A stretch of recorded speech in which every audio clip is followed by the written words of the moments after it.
इस कथा को सुनना।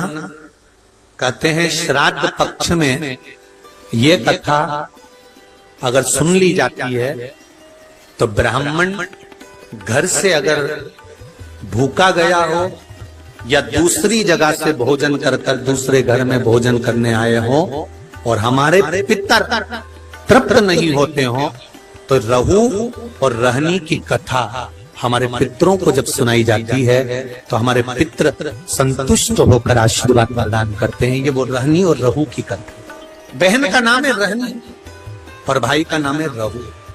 बड़ी सुंदर। भाई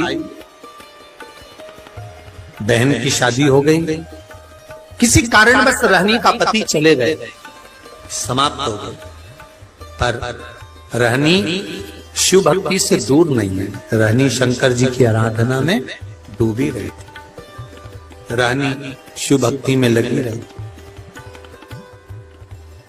संपूर्ण आस्था चैनल के श्रोता, फेसबुक यूट्यूब के श्रोता और इस अशोक नगर के सभी श्रोता दिल से सुनिएगा। इस कथा को श्राद्ध पक्ष में अवश्य सुनना चाहिए। रहनी जिसका पति नहीं, घर में 2 बच्चे हैं, छोटे हैं बहुत, और ये रहनी और रहू ये दोनों बहन भाई हैं। रहनी के माता पिता भी नहीं है, सास ससुर भी नहीं है, पति भी नहीं है, केवल घर में 2 बच्चे हैं। लकड़ी संविदा तोड़ कर लाती है और उसको बेचकर देकर थोड़ा सा चना इकट्ठा कर अपने बच्चों का पेट भर देती। भाई रहू जिसकी धर्म पत्नी थोड़ी प्रीत था, ससुराल में कम थी। एक बात का थोड़ा स्मरण रहे अपने जीवन में। मेरा बेटियों से, माताओं से एक निवेदन पहले भी रहा है, आज फिर करते हैं कि जब आपका मंगल विवाह हो जाए, शादी हो जाए, विवाह के बाद में प्रयास करना कि इस शरीर को, इस मन को, चित्त को मायके से ज्यादा ससुराल में लगाने का प्रयास करना, तो कोई घर नहीं टूटे। रहनी अपने मायके से ज्यादा प्रीतता नहीं रखती। भाई रहू का बड़ा प्रेम था भाभी घर में। अब श्राद्ध पक्ष का समय आया, रहू ने अपनी पत्नी से कहा कि पिताजी को गए हुए समय हो गया, माता को गए समय हो गया, दादा दादी को गए समय हो गया, मैं गया का पिंड करने के लिए प्रयागराज, काशी गया, यहाँ पिंड देकर मैं पुनः वापस आऊंगा और शिव जी की आराधना कर अपन भजन करेंगे, कीर्तन करेंगे, स्मरण करेंगे। तुम एक काम करना, अपनी धर्म पत्नी से रहू कहता है कि किसी ब्राह्मण को बुलाकर मैं जहां जहां पिंड दान करने के लिए जाऊं, आप दादा दादी के श्राद्ध में, माता पिता के श्राद्ध में किसी ब्राह्मण को बुलाकर भोजन करा, किसी ब्राह्मण को बुलाइएगा, भोजन कराइएगा। जब ये सुना तो धर्म पत्नी ने कहा, सुनो स्वामी, ब्राह्मण को भोजन करने बुलाऊं और ब्राह्मण अपने घर में ना आए, उसका एक कारण था। जिस ब्राह्मणों के घर के पास रहू रहता था, रहू की धर्म पत्नी इतनी ज्यादा लड़ोकी थी, इतनी लड़ती थी कि जितने ब्राह्मण आसपास में रहते थे उनकी सबकी पत्नी से रहू की पत्नी का झगड़ा हो चुका। तो ब्राह्मण भोजन करने इसके घर में नहीं आए। रहू की पत्नी ने कहा मैं ब्राह्मणों को बुलाऊं और वो नहीं आए तो रहू ने जाते जाते कह दिया, एक काम करो, मेरी बहन और मेरे भांजा भांजी को भोजन करने के लिए बोला। सनातन धर्म के अंतर्गत एक भांजे को या एक भांजी को भोजन कराना मतलब 100 ब्राह्मण को भोजन कराने के बराबर है। सनातन धर्म की रीति है ये माला। एक भांजे को या एक भांजी को भोजन कराना 100 ब्राह्मण को भोजन कराने के बराबर है। तो तुम एक काम करो, मेरी बहन रहनी को बुलाओ और अपने भांजा भांजी को बुलाओ, क्योंकि भांजा भांजी छोटे हैं, अकेले आ नहीं सकते, उनको बुलाकर भोजन कराओ। अब पति ने कहा कि तुम उनको भोजन करा देना, और पति चले गया।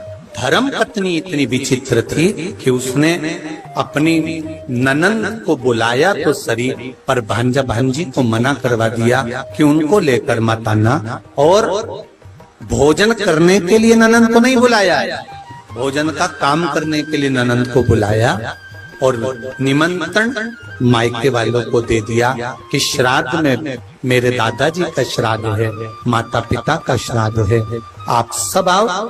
मायके वाले श्राद्ध का भोजन करने आ गए। ननंद को निमंत्रण देकर बुलाया, जी आपकी माताजी और पिताजी का श्राद्ध है, अगर आप नहीं आओगी तो श्राद्ध में अच्छा नहीं लगेगा। ननंद आई, और ननंद ने आने से पहले अपने बच्चों से कहा कि मैं नाना के घर जा रही हूँ। बच्चों की आंख में जल भरा हुआ था। माँ, आप हम दोनों को छोड़कर जा रही हो, हमें भी साथ ले चलो, हम भी चलना चाहते। नहीं, तुम्हारे मामी जी ने केवल मेरा निमंत्रण करा है, मैं जाऊंगी, तुम रुको। माँ, 2 दिन से लकड़ी नहीं मिली, जलवृष्टि हो रही थी, लकड़ी नहीं मिल पाई तो बेच नहीं पाई। 2 दिन से अन्न घर में नहीं आया, हमें भोजन नहीं मिला। माँ, आज तू चली जाएगी, फिर भोजन कौन दे? बेटा बेटी कह रहे हैं, माँ 2 दिन से भोजन नहीं मिला है, माँ हम बहुत भूखे हैं। माँ कहती है, तेरे नाना और नानी का श्राद्ध है, मैं जा रही हूँ, मैं मामी से कहूंगी कि बच्चे भूखे हैं तो भोजन दे देगी मामी। इसको नहीं मालूम था कि ननंद को केवल काम करने के लिए बुलाया। रहनी गई, घर में पहुंची, बहुत मेला लगा हुआ था मायके का। खुश हो गई रहनी, आज मेरे माता पिता का श्राद्ध हो रहा है और इतने मेहमान आए। जब माता पिता के श्राद्ध में 10 ब्राह्मण, 20 ब्राह्मण, 25 ब्राह्मण भोजन करते हैं तो दुनिया की कोई ऐसी ननंद नहीं होगी जिसके चेहरे पर प्रसन्नता ना हो कि मेरे मायके में इतने लोग भोजन करते हैं, मुझे गर्व महसूस होता है। रहनी की आंख में खुशियों के अश्रु आ गए। मेरे माता पिता कितने भाग्यशाली हैं। जो जैसा होता है उसके मरने के बाद भोजन भी वैसा ही होता है। जो मरा उसके हृदय में खुशियां रहती है ना कि इसको भी भोजन कराओ, इसको भी भोजन कराओ, इसको भी भोजन कराओ, इसको भी भोजन कराओ। ये जो मिला है ये आपका नहीं है, ये आपके पूर्वजों का है। अब रहनी पहुंच गई, रहनी वहां पहुंच गई। क्या जाकर देखा रहनी ने कि चारों तरफ वहां सुख ही सुख, चारों तरफ वहां पर आनंद ही आनंद है। रहनी ने जैसे ही पांव रखा, भाभी ने रहनी का हाथ पकड़ा और हाथ पकड़कर भाभी रहनी को सीधे रसोई घर में ले गई। और रहनी, सुनो, आपके माता पिता का श्राद्ध है, अगर बेटी भोजन बनाएगी तो माता पिता के श्राद्ध में माता पिता उसको प्रेम से ग्रहण करेंगे, लेंगे। बहुत समझने वाली बात है श्राद्ध पक्ष की। एक निवेदन आप सबसे करना चाहेंगे कि इसको जरा समझिए,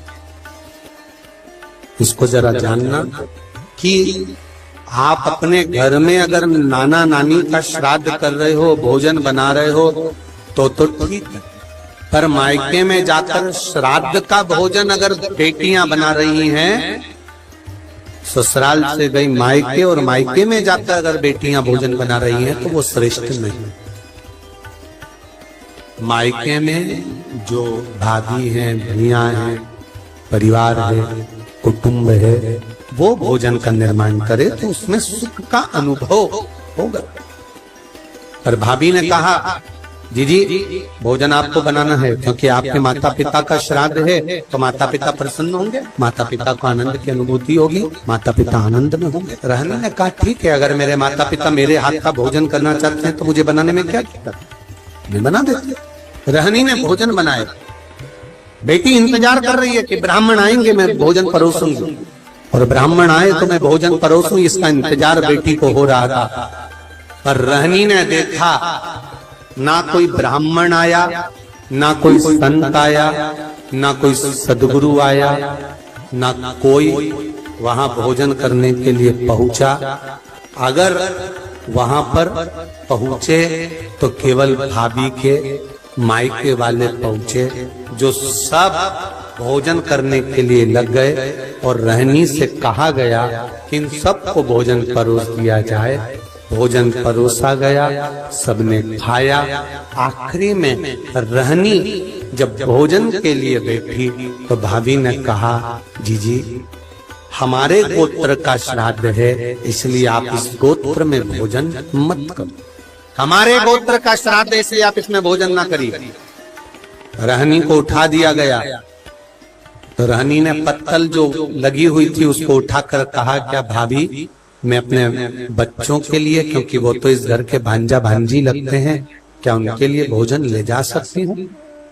रहनी ने जब पूछा तो भाभी ने कहा, नहीं दीदी, ये जो बचा हुआ भोजन जब एक पत्तल में लग जाता है तो हम इसको बाहर नहीं भेजते, आप रखे रहने दो। माँ रहनी रोती रोती अपने ससुराल पहुंच गई। आज दिन भर माँ मायके में लगी रही तो लकड़ी लेकर नहीं आई और बच्चों का पेट नहीं भरा। बच्चे 3 दिन के भूख से बिलख रहे थे, आंख में आंसू थे। माँ भी आज रो रही थी कि जिस मायके में बेटी जाती थी कभी माँ बाप उसको भूखा नहीं आने देते थे, और भूखा तो भूखा, कभी माँ बाप उसको खाली नहीं आने देते थे, कुछ ना कुछ रखकर अवश्य भेजते थे। आज वो मायके से भूखी भी गई और कुछ भांजा भांजी के लिए भी नहीं दिए।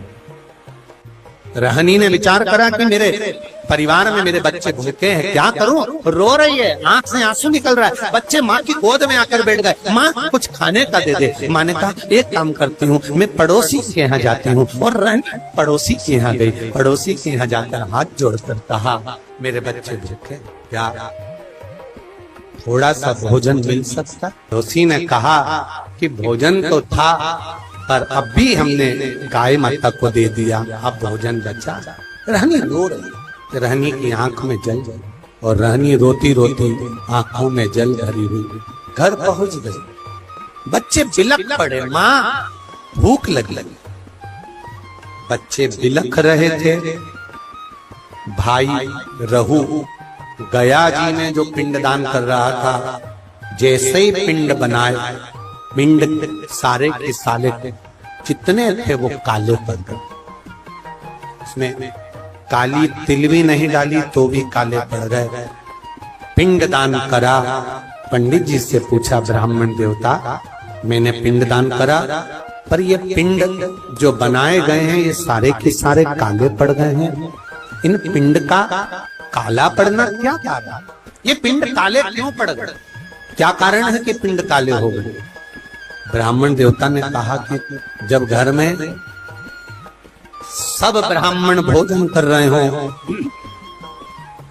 सब परिवार के लोग भोजन कर रहे हो, और घर के भांजा भांजी के नैनों में भूख के कारण जल होता है, तब ये पिंड काले पड़ जाते हैं। हमको लगता है आपके भांजा भांजी भूख से बिलख रहे हैं। रहू ने कहा, ऐसा हो ही नहीं सकता। रहू बोले, ये नहीं हो सकता। मैं अपनी धर्म पत्नी को कहकर आया हूं कि अगर ब्राह्मण भोजन करने ना आए तो मेरी बहन को भोजन करने बुलाना, भांजा भांजी को भोजन करने बुलाना। तो ये हो नहीं सकता कि भांजा भांजी भूखे हों। आप पता करना, पिंड काला तभी पड़ता है जब भांजा भांजी भोजन नहीं करे हों और भूखे बैठे। महाराज, शिव महापुराण की कथा यहाँ तक कहती है, अगर आपके घर में ब्राह्मण भोजन करने आए हैं और अगर घर में बहन बेटियां हैं, भांजा भांजी हैं, तो इंतजार मत करना कि ब्राह्मण उठेंगे इसके बाद हम भांजा भांजी को भोजन देंगे। आप तो ब्राह्मण के साथ भांजा भांजी को भी भोजन करने बिठा सकते हो या पहले भी जिमा सकते हो, उसमें कोई दोष इसमें कोई दोष नहीं। जब भांजा भांजी अगर भोजन करे तो उसमें दोष नहीं। अब जिमाओ रहनी के बच्चे भूखे बिलख रहे, रहू को रहा नहीं गया, गया जी का पिंड कर कर रहू सीधे घर पहुंचा। घर में जाकर पत्नी से पूछा क्यों, मेरी बहन आई थी?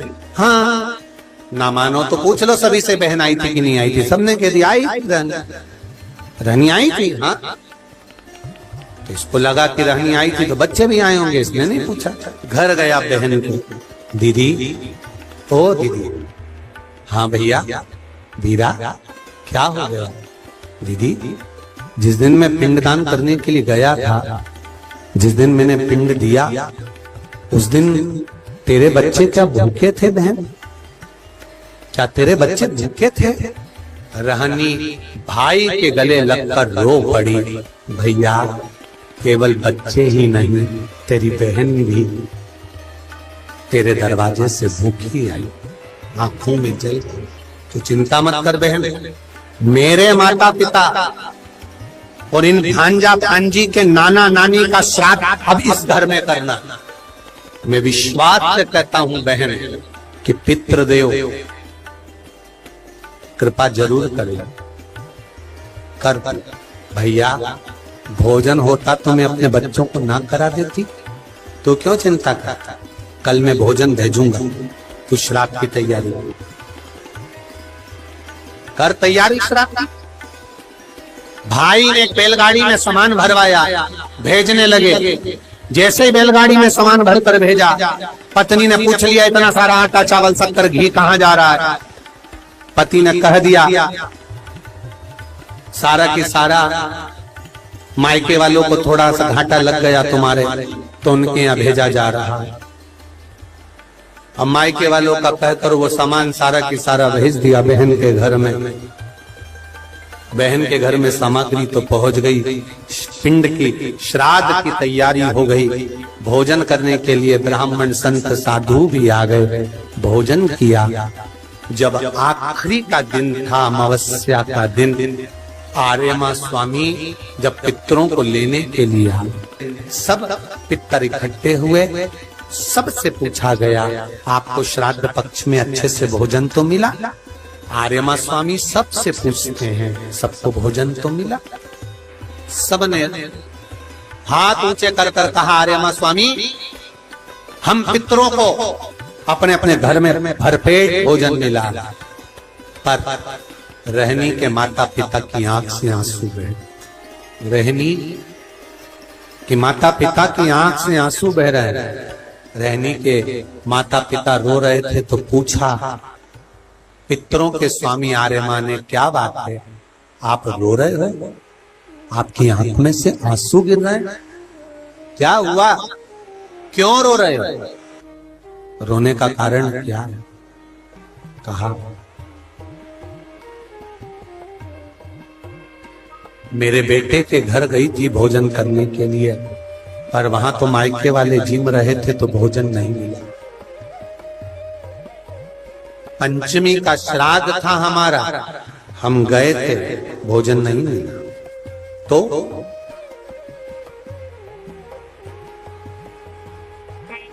श्राद्ध पक्ष में पितरों को छोड़ा जाता है, भोजन मिला तो ठीक है, नहीं मिला पितर चले जाए। चंद्रलोक से पितृलोक के बीच में एक पितृलोक का सीढ़ी पड़ती है, जीना सड़ा सीढ़ी जिसपे पितर चढ़ के पितृलोक जाता। उस सीढ़ी पर कौन रुकता है? उस सीढ़ी पर पितृलोक में जाते समय कौन रुकता है? तर्पण शिव महापुराण की कथा कर रही है कि पंचमी का श्राद्ध था, पितर आए और आपके यहाँ पर उनको भोजन नहीं मिला। वो पंचमी के दिन का श्राद्ध नहीं जीम पाए, चले गए। पितृलोक की सीढ़ी पर जाकर बैठ जाते हैं। अंदर जो पितर जाते हैं, वो पितर जब अंदर जाते हैं, जाने के बाद बात करते करते जाते हैं कि हमारे बेटे ने हमको खीर खिलाई, हमको पूड़ी खिलाई, और उनके मुख से जो राल टपकती है तो जो पितर भूखे रह जाते हैं वो पूरा साल उनकी राल को चाटते हैं और बद्दुआ देते हैं कि हमारे बेटे 5 5 4 4 3 3 2 2 इतने बेटे और हमको भूखा छोड़ दिया। तो वो बद्दुआ देते हैं जिसके कारण बस पितृदोष होता है। और फिर ब्राह्मण देवता कहते हैं कि ये पितृदोष हो गया। पितृदोष क्यों हुआ? क्योंकि वो भूखे रहे। तुम रो रहे हो?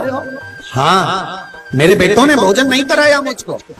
मेरा बेटा चले गया था गया का पिंड करने के लिए, बहू को कह गया था कि भोजन करा देना, पर भोजन नहीं मिला मुझको। फिर हमारी तिथि निकल गई।